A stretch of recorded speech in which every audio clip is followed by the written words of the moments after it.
Hi, this is Joe Oswick with the Environmental Service Division at Coachella Valley Water District. And today we're going to be going through, for the next couple of minutes, site-specific chemical training.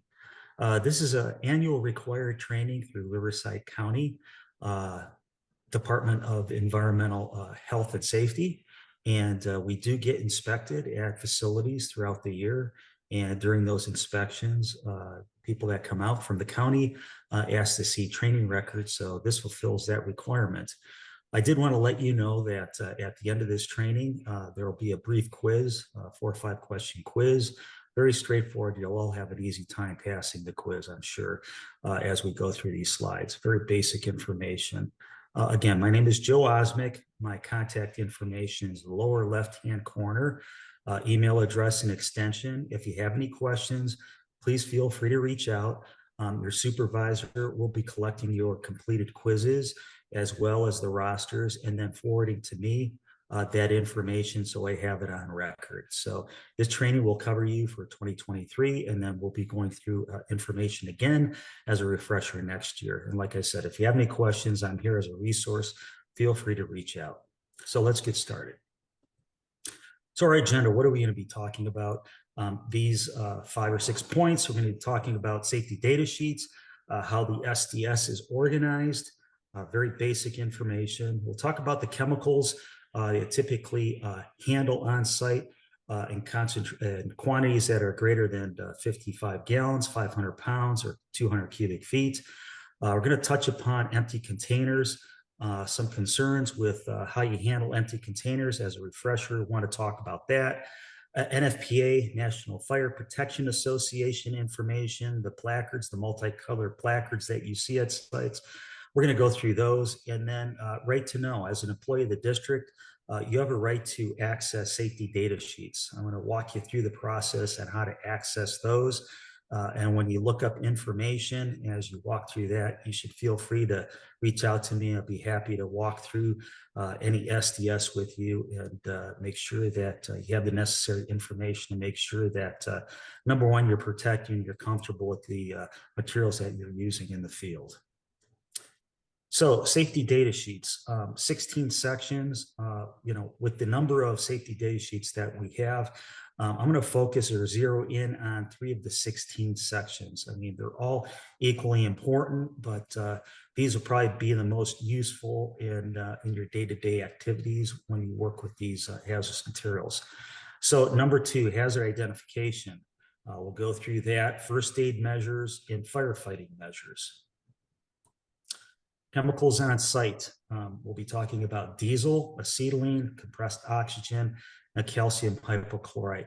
A lot of this information, I'll forewarn you, is very repetitive. So, bear with me. I appreciate your time and patience in walking through this, but you'll see as we walk through these, it's very repetitive. In fact, when you look at SDSs, much of the information is pretty repetitive as well. So what I try to do is pull out some of the information and cut to the chase as far as what's meaningful, what's useful to you as far as handling and personal protection.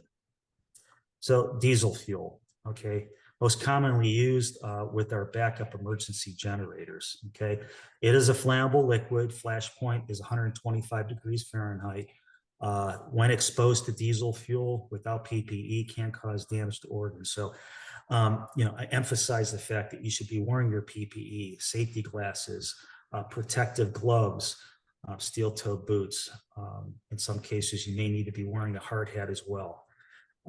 Can cause damage to organs if it's ingested, can be fatal if swallowed, and long-term exposure can cause cancer. So wearing your PPE, you should be concerned with these hazards. You should be protected, okay? Firefighting measures, I guess I want to preface what we're talking about here in dealing with fires involving diesel or any of the hazardous materials. Remove yourself from a situation if the fire can't be controlled and call 911. District isn't asking you to be firefighters. These are just precautionary measures. If you do have a small fire that's controllable, you should be using a dry chemical extinguisher. The ones that are located out at the facilities that are red, those are dry chemical extinguishers, okay? But when you're putting out any controllable fires, you wanna make sure that you're wearing proper PPE. If exposed, and again, this is going to be very repetitive, as you'll see, you want to flush your eyes immediately with large amounts of water if the material gets into your eyes for at least 15 minutes.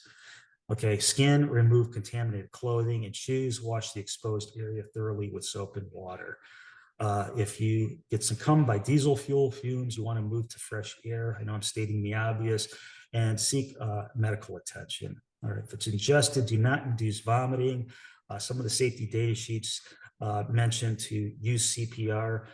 Best thing you could do is seek medical attention, call 911 immediately.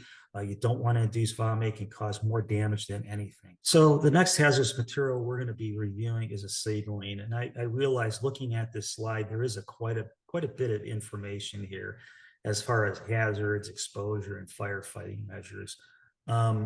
Let me just highlight the things that are most pertinent to you, okay? As far as fire measures, you have to be extremely cautious, obviously, with acetylene, okay?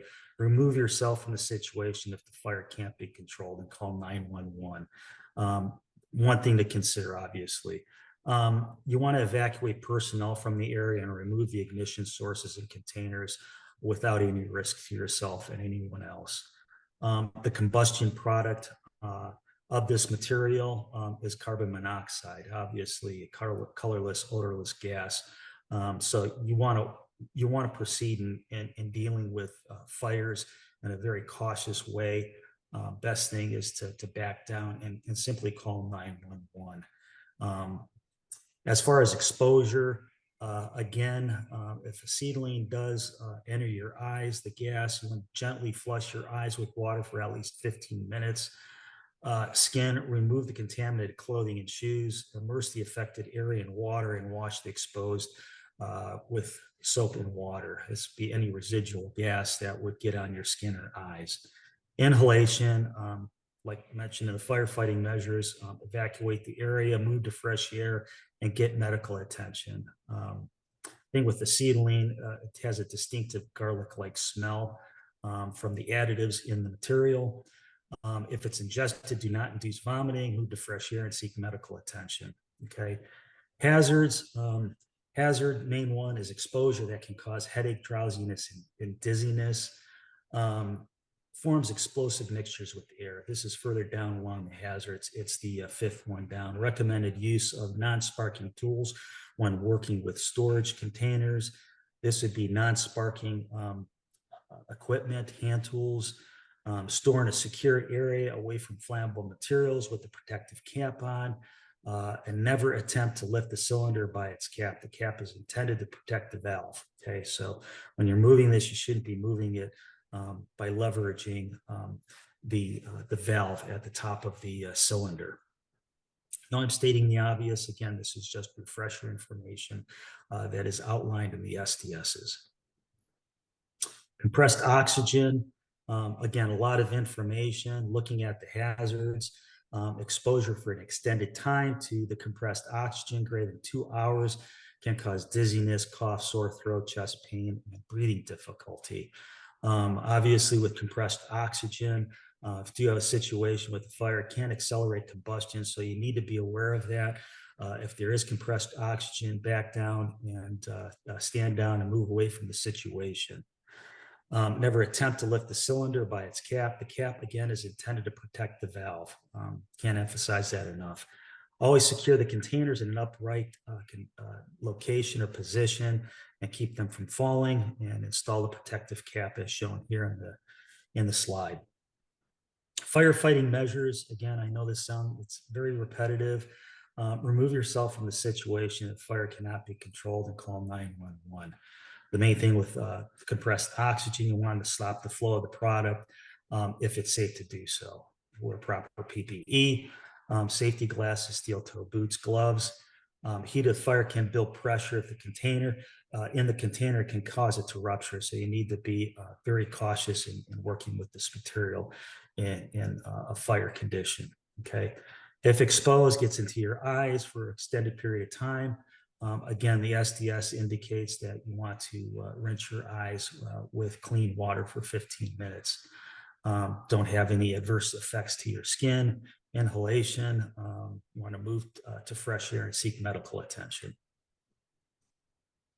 Calcium hypochlorite, similar to chlorine, but less corrosive. Again, exposure items are listed there for eye, skin, inhalation. Very repetitive. I realize that. Flush your eyes with water for 15 minutes, remove contaminated clothing, and rinse your skin with water for 15 minutes. Move to fresh air and seek medical attention. Again, firefighting measures, remove yourself from the situation. If the fire cannot be controlled, and call 911. The material itself is not combustible under normal storage conditions, but it is a strong oxidizer. What does that mean? When it reacts with other materials, it will release oxygen, and that enhances fires by giving more fuel to a combustible or fire situation. So you need to be aware of that. Material is not compatible with acids, flammable, or combustible materials, and nitrogen containing compounds. So you want to make sure that that material is stored and used separately from those types of materials. For firefighting, you want to make sure that you use water spray to extinguish a fire, because it is a strong oxidizer that can release chlorine. By using a dry chemical fire extinguisher, it will just enhance the fire and make conditions worse. Hazards are outlined here. Recommend not storing where daily temperatures exceed 95 or 100 degrees. Don't want it stored outside. Keep it in a shaded area because the material can decompose and generate chlorine gas. It is corrosive to tissues, and upon inhalation can cause irritation to the respiratory tract. Harmful if swallowed, resulting in burns to the digestive tract. That's why under the exposure, last item there, the fourth bullet item, did not induce vomiting and move to fresh air. Have the person sip a glass of water to dilute the material if it's ingested. One thing I wanted to touch upon are empty containers. When I go out to sites, inspect sites, I'm seeing that empty containers don't always have the material removed. There's always residual material in some cases. Labels are still on them, and people repurpose the containers. Not a problem to repurpose the containers if you want to store materials, store parts or equipment in them, but there are some rules to understand, and this is from state guidance. You want to make sure that all the material has been removed that is physically possible. The other item that you want to be aware of is that there's no more than 1 inch of material in the container, and all the labeling has been removed or painted out. Inspectors will come on site and see things like this, and they will assume that materials in them when in some cases maybe parts or tools are stored in them. Not a problem, like I said, with repurposing containers. Just need to make sure that these 3 conditions are met. And also when you dispose of a container in the roll-off boxes, you want to make sure that the material's been removed. Go out to sites, I'll see material in them, like in the lower right-hand corner, the upper right-hand corner, and can be windblown, can knock over, can get into the soil, into the groundwater, creates an unsafe environmental condition. So just be aware that empty containers must meet these 3 conditions. Other important information to know, NFPA, National Fire Protection Association. I know you've seen these. Again, this is a reminder that these NFPA placards are basically used to give first responders, general public personnel, quick recognition of what the hazards are related to material that's stored and used on site. The blue section of the placard relates to health hazard, 0 being normal material, 4 being extremely deadly. Fire hazards highlighted in red. Something that will not burn, say water, will be ranked at 0. Something that has a very low flash point, like gasoline, which is minus 50 degrees Fahrenheit, would have a ranking of 4. Something that's relatively unstable would have a high ranking. Something like acetylene, for instance, would be ranked at a 3. Specific hazards related to a hazardous material will be outlined in the white section of the box. So what I've done for you is I've gone through and put together a table in the right-hand corner listing the 4 hazardous materials that we reviewed and giving the example of diesel with a ranking of 1, 2, and 0. Like I said, if you have any questions, reach out to your supervisor or feel free to call me. I'll help you walk through the STSs and these NFPAs if they're not clear to you. Other important information to be aware of, as an employee of the Coachella Valley Water District, you have a right to access information from the SDSs. And I'm going to show you how to access that information. There's a number of ways of doing it. One way is to open up user programs and look for the MSDS or the SDS right to know icon. And I've shown here with the red arrow what that looks like. If you click on that, it'll open up and you can type in and reference which chemical you're looking for out of the library of all the SDSs. Another thing I like to use, I've downloaded it onto my phone, is a free app. If you go to your app store and look for Cameo, I've got the Cameo app web address there. It's a free app.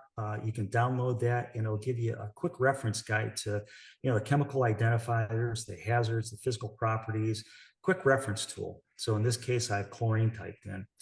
Nice thing about this app is that if you type in under the lower left-hand corner there under search in that screenshot of the app, you'll be able to reference any hazardous material that we have in the organization, as well as others that might be generated by industry.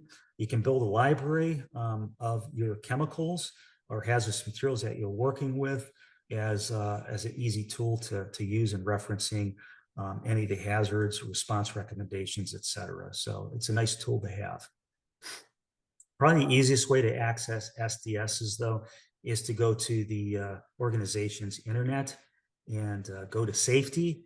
And when you open up the safety department section of the web browser, it'll take you to the SDSs. If you double click on SDSs, the screen that appears like the one I have in the lower right-hand corner will open up. You can type in whichever hazardous material or chemical you want to look up, and you can download that SDS and print it out and review the information. So hopefully, all these slides that we've gone through, I know it's extensive and going through a lot of repetitive information, has given you some insight into the safety aspects, and was a refresher for you, and will give you some information on how to highlight and go through and look at the SDSs. Again, if you have any questions, feel free to reach out to me. I've got my email address there and my extension. I'm available to you as a resource. Again, take the quiz, turn it into your supervisor, sign off on the roster, and I'll get that information and put it in our files. Thank you for your time, and I appreciate it. Thanks.